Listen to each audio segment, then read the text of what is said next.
सियासी पारे के हिसाब से अगर हम बात करें तो आज श्रीनगर महवे मरकज था, क्योंकि श्रीनगर के अंदर आज गुपकार अलायंस की मीटिंग हुई, पीएचडी का इजलास हुआ और उस पीएचडी के इजलास के अंदर जहां डॉक्टर फारूक अब्दुल्ला और महबूबा मुफ्ती, मोहम्मद यूसुफ तारिगामी समेत कई लोग मौजूद थे। लेकिन खबर यह है कि ट्विटर से ट्वीट करने के बाद काफी वक्त तक हंगामा भी मीटिंग के अंदर देखने को मिला है। मरकजी सरकार जम्मू कश्मीर के लोगों को बेइज्जती को अपनी शान समझती है, ये अलायंस के इत्तेहाद की तरफ से जो है वो बात कही गई है प्रेस कॉन्फ्रेंस के दौरान। और आज जब people's alliance for Gupkar declaration के तर्जुमान यूसुफ तारिगामी ने प्रेस कॉन्फ्रेंस की तो उन्होंने कहा कि वादे वफा नहीं किए जा रहे हैं और हालात ये है कि खामोशी को अमन समझा जा रहा है।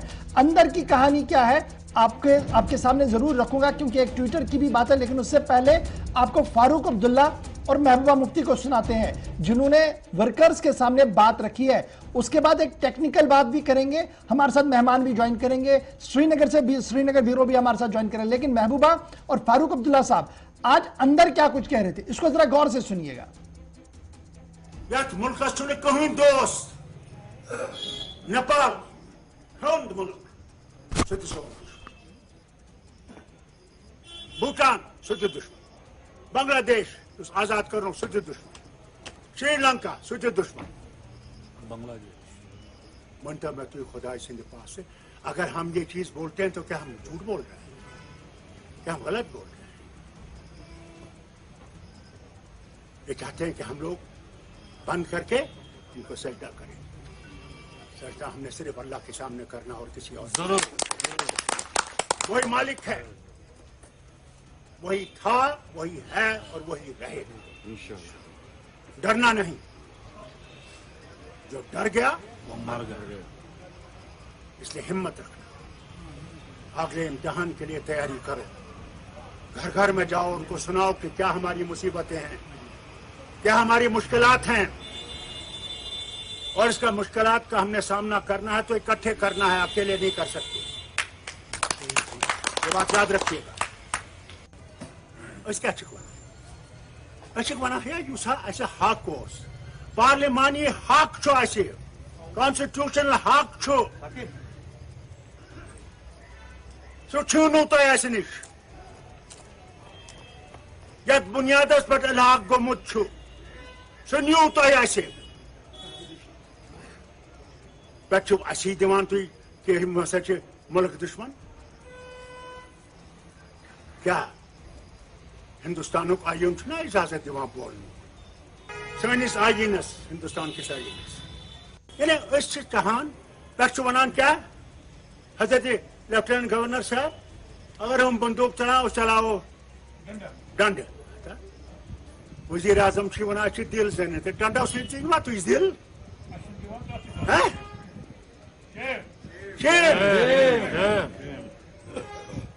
अगर वन सन हालत बुर तथ क्या करान आय कमेटी पार्लियामेंट्री कमेटी आय पान वन मैं पार्लियामेंट्री कमेटी हूं चेयरमैन दपान अनिक तम हवाली मवाली मनी कारसाजी अस तोर फिक्री ना असली इंसान अत खिलाफ लड़न पन पान कुर्बान कर तेल हेको ये रियासत बच तथ हेको ये रियासत बचे बो वन ईमानदारी से योतम पन पान कुर्बान करो इन लूकन खतर हेको यह वतन बच अगर ये वतन बचावन कुनी कत कर दिल इससे जीत सकते हैं कि हम बात भी नहीं कर सकते।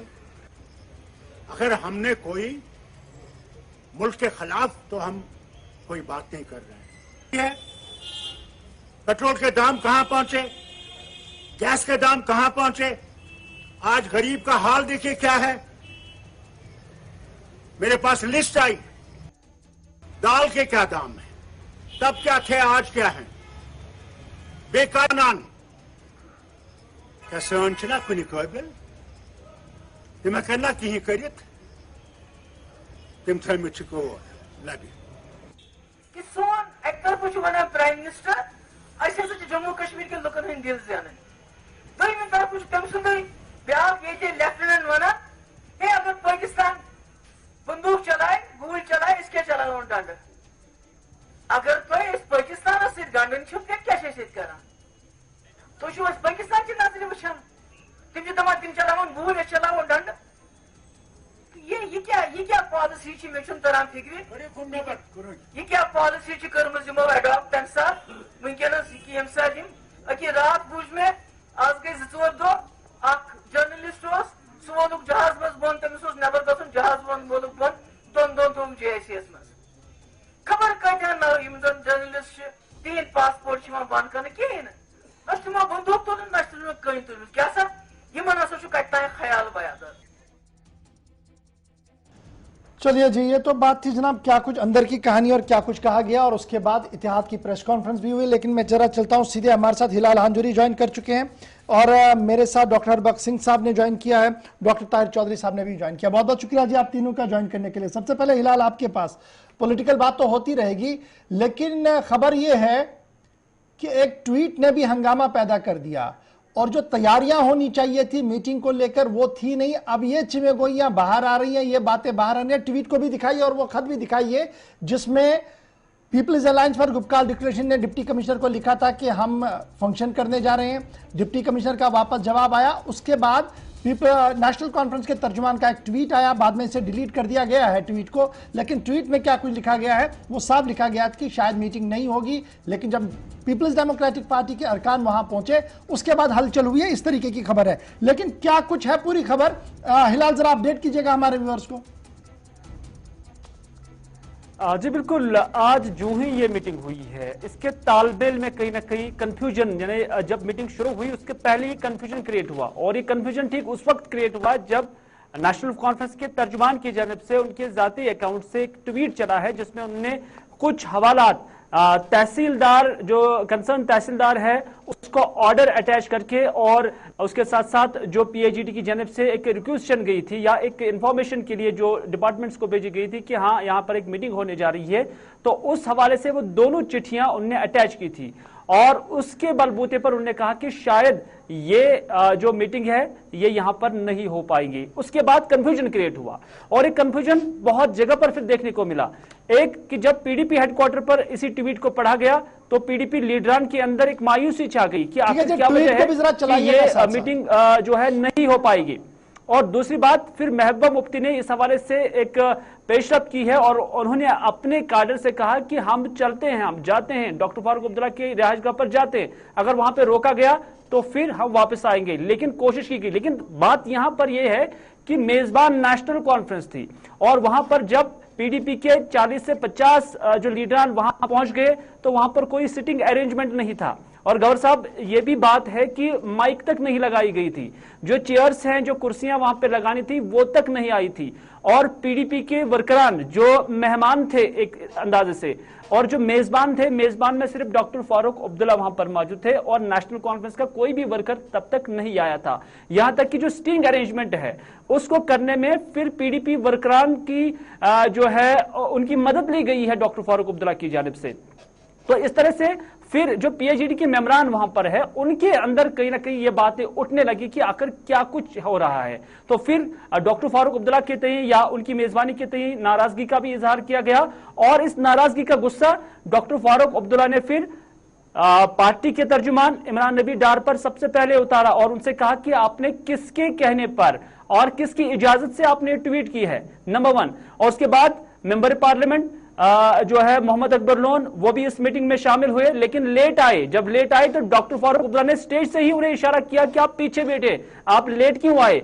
और उसके साथ साथ मुबारक गुल जो कि असेंबली के साबिक स्पीकर भी रह चुके हैं, तो उन पर भी गुस्से का ही इजहार किया और उन्हें भी कहा गया कि आप करने क्या आए हैं, मीटिंग 11 बजे थी और मेरे अपने लीडरान 11:30 बजे आ रहे हैं या 11:15 बजे आ रहे हैं। तो उस पर काफी आग बगोला डॉक्टर फारूक अब्दुल्ला हुए। इतना ही नहीं, जब तकारीर वहां पर चल रही थी तो महबूबा मुफ्ती ने PIGD के तर्जुमान मोहम्मद यूसुफ तारिगामी को टेंट के पीछे ले गए और वहां पर लगभग 2 से 3 मिनट तक बात हुई। और जो तब तक तकरीर हुई थी मोहम्मद यूसुफ तारिगामी की जानिब से वो काफी नरम थे, उसके अल्फाज काफी नरम थे। लेकिन जब तारिगामी महबूबा मुफ्ती से मिलने के बाद दोबारा आ गए तो फिर काफी शिद्दत और काफी जज्बात का इजहार इन अल्फाजों में, उस बयान में तारिगामी स्टैंड बाय पे है उसमें देखने को मिली। तस्वीर हम चला रहे हैं जी, दोनों चिट्ठियों की भी, ट्विटर भी, अगरचे इस ट्वीट को डिलीट बाद में किया गया लेकिन हमारे पास आ चुका था ट्वीट।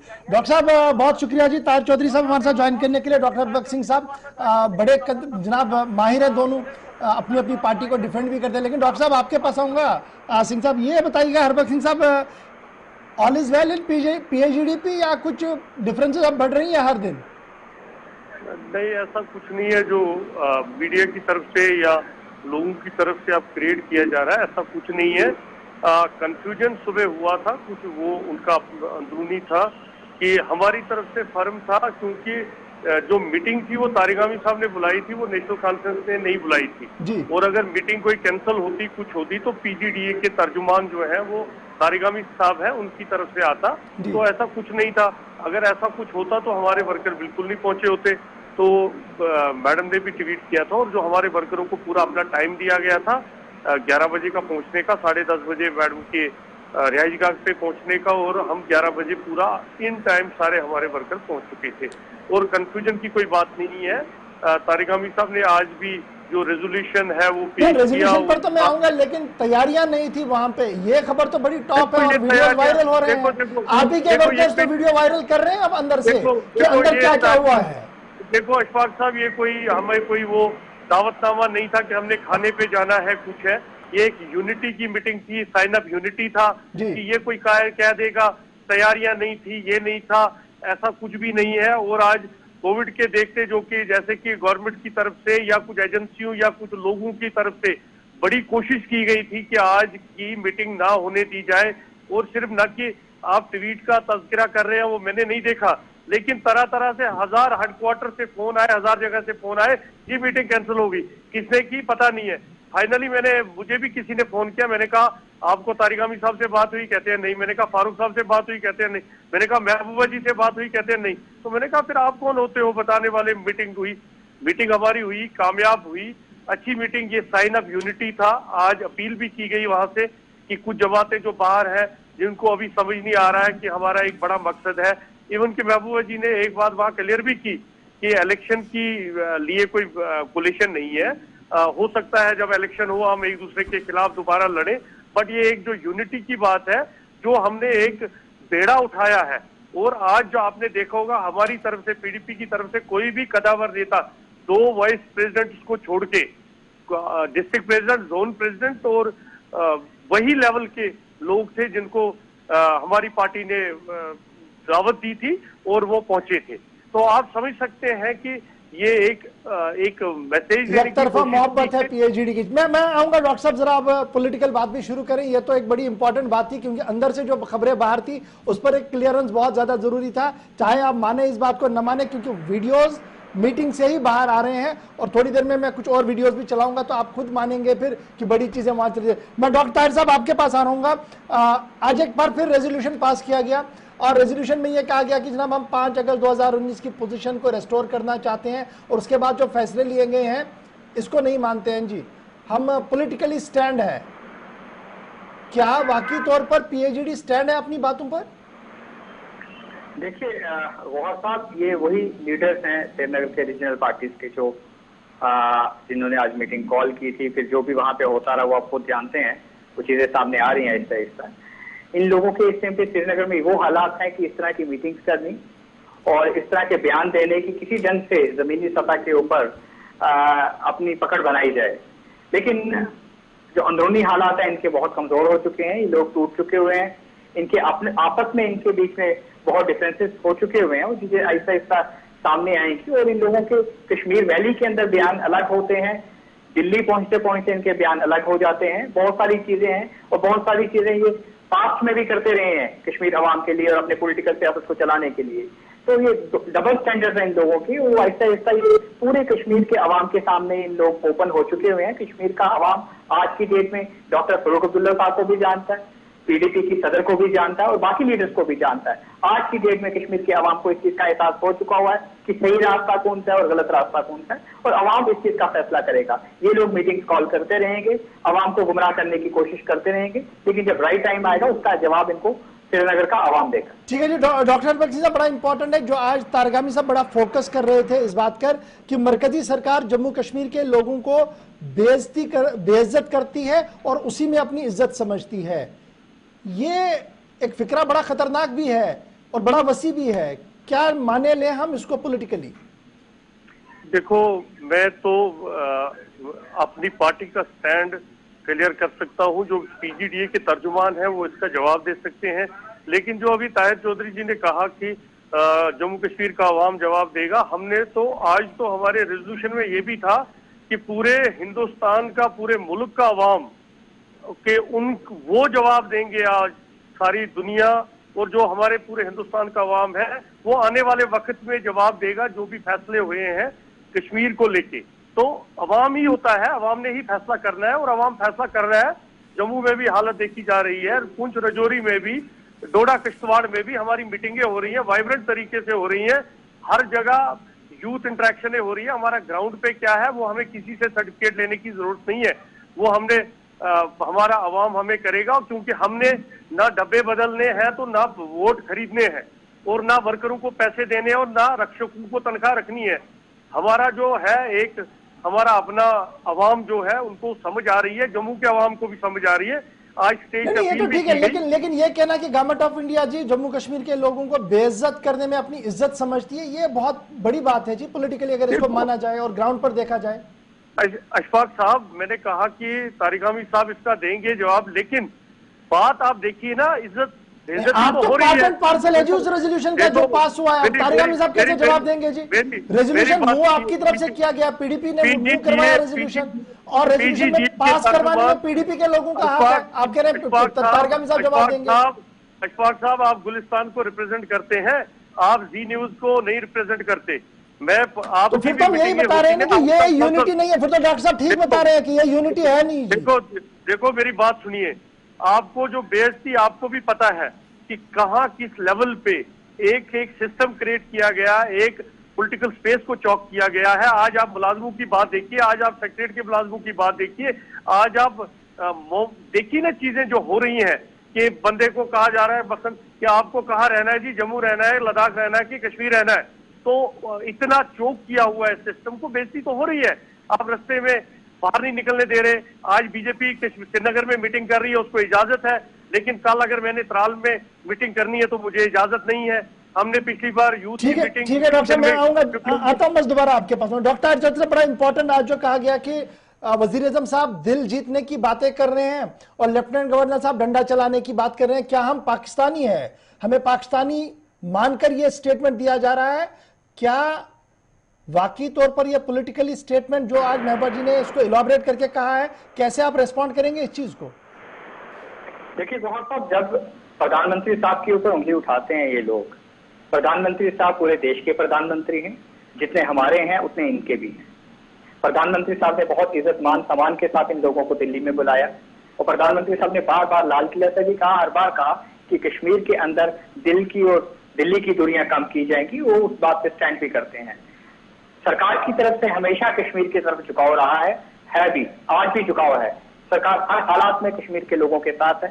कश्मीर की रीजनल पार्टीज को बार बार बात की जाती है, कैसे कश्मीर के हालात बनाए जाए, कैसे चीजें ठीक की जाए। हर चीज के लिए सरकार ने कभी किसी चीज की कमी नहीं रखी कश्मीर के आवाम के लिए। लेकिन इन लोगों के दिलों के अंदर मैल है। इन लोगों के जो टाइम टू टाइम जब बयान बदलते हैं, टाइम टू टाइम इनकी मोहब्बत आती है। आपने पिछले दिनों में भी इनकी सदर के इनके बयानात आपने सुने। इनके हर टाइम पे इनके मौसम बदलते हैं जब ये श्रीनगर में होते हैं, और इनके मौसम बदलने की, इनके डायलॉग बदलने की, इनके बयान बदलने की इनकी बहुत सारी मजबूरियां हैं इन लोगों की। लेकिन जब ये लोग उस तरह की मजबूरियां अपनी शो करेंगे, उस तरह के बयान देंगे, तो मुझे लगता है एलजी साहब अगर थोड़ा स्ट्रिक्टनेस करेंगे, थोड़ा टाइट करेंगे तो वो करना मुनासिब भी बनता है। अगर देश के अंदर एक तिरंगे का मान सम्मान हो, देश की बात की जाए, देश की तरक्की की बात की जाए, उन चीजों की इन लोगों को बातें करनी चाहिए। जब ये पड़ोसियों की तारीफें करेंगे, पड़ोसी मुल्क की बातें करेंगे, वहां की बातें करेंगे, तो वो चीजें हिंदुस्तान के ये बड़ी इंपॉर्टेंट बात है। यानी अगर पाकिस्तान को लेकर, अफगानिस्तान को लेकर, चीन को लेकर कोई आदमी बात करे तो वो एंटी नेशनल करार दिया जाएगा, ऐसे फिर जैसे आप इसको इंटरप्रेट करवाने की कोशिश कर रहे हैं। बहुत साहब, आप इस चीज को दूसरी तरफ से दे रहे हैं। मैं जो बात कह रहा हूं, बात करें, हम बात करने के लिए बैठे हैं। आपको मालूम होना चाहिए, वाजपेयी साहब की पहली बात थी कि बात करने से बात बनेगी। हम बात करने के लिए बैठे हैं, सरकार बैठी है, लेकिन बात करने का कोई तरीका होता है। जब ये ओपनली इस तरह के बयान देते हैं, लोगों को गुमराह करने की बातें करते हैं, तो वो देश की सरकार नहीं मानेगी। प्रधानमंत्री साहब की जो एक सरकार चल रही है, जो उनकी सोच चल रही है, ये चीजें देश की 135 करोड़ जनता नहीं मानेगी। भारतीय जनता पार्टी की बात हो रही है। मैं आपके पास हिलाल, आप ग्राउंड जीरो पर मौजूद थे पूरे दिन, आपने ये सारा ड्रामा देखा, प्रोग्राम देखा किस तरीके का हुआ।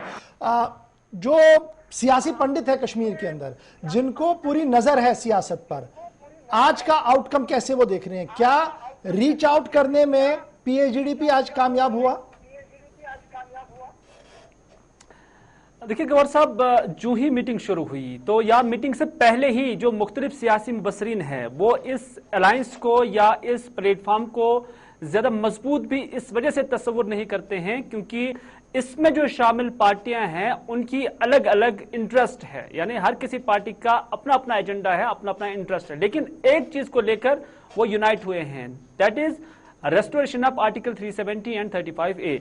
लेकिन जिस अंदाज से ये मीटिंगें हो रही हैं, जिस अंदाज से ये कन्वेंशंस हो रहे हैं, उसमें मोहब्बत की कमी है, उसमें जिस इंटेंसिटी के साथ, जिस जज्बे के साथ काम होना चाहिए था, वो जज्बा नजर नहीं आ रहा है। मुझे पूरा यकीन है कि डॉक्टर हरबख्श साहब भी इस बात को तस्लीम करेंगे और जो बाकी मानदा मेम्बरान है पीएचडी के, उन्हें भी इस चीज का इल्म होगा। डॉक्टर साहब, एक लास्ट सवाल बड़ा इंपॉर्टेंट लेवल पर मैं डॉक्टर साहब आपके पास भी आऊंगा और पहले जरा हरबख्श जी साहब, डॉक्टर साहब आपके पास आऊंगा। डॉक्टर हरबख्श साहब, बड़ा इंपॉर्टेंट बात यह है कि वी वर एक्सपेक्टिंग कि आपने जब पहली मीटिंग दिल्ली के अंदर की थी सभी लीडर्स ने, तो एक यूनानिमस वॉइस थी कि पॉलिटिकल प्रिजनर्स को खोल दिया जाए जी, उन्हें रिलीज किया जाए। लेफ्टिनेंट गवर्नर साहब और फिर एडमिनिस्ट्रेशन से स्टेटमेंट आया, जनाब 2-3 लोग ही तो बंद थे, उनको तो छोड़ दिया, बाकी है नहीं कोई। जबकि पीएचडी कंटिन्यूअसली स्टैंड पर रही कि और लोग हैं जी, उनको रिहा किया जाए।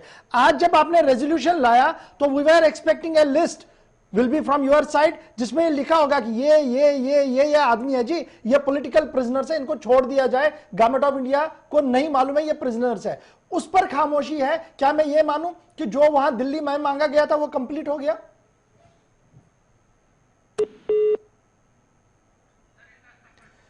चलिए जी, इनका लाइन ड्रॉप हो गई है। मैं आता हूं डॉक्टर साहब, डॉक्टर ताहिर साहब आपके पास आ रहा हूं। आज फारूक साहब ने कहा कि ये पार्लियामेंट्री पैनल जब आते हैं ये मैनेज करके आते हैं ताकि ये जब दिल्ली वापस जाएं तो गुड इमेज लेकर जाएं और गुड़ी बताएं सारा कुछ है।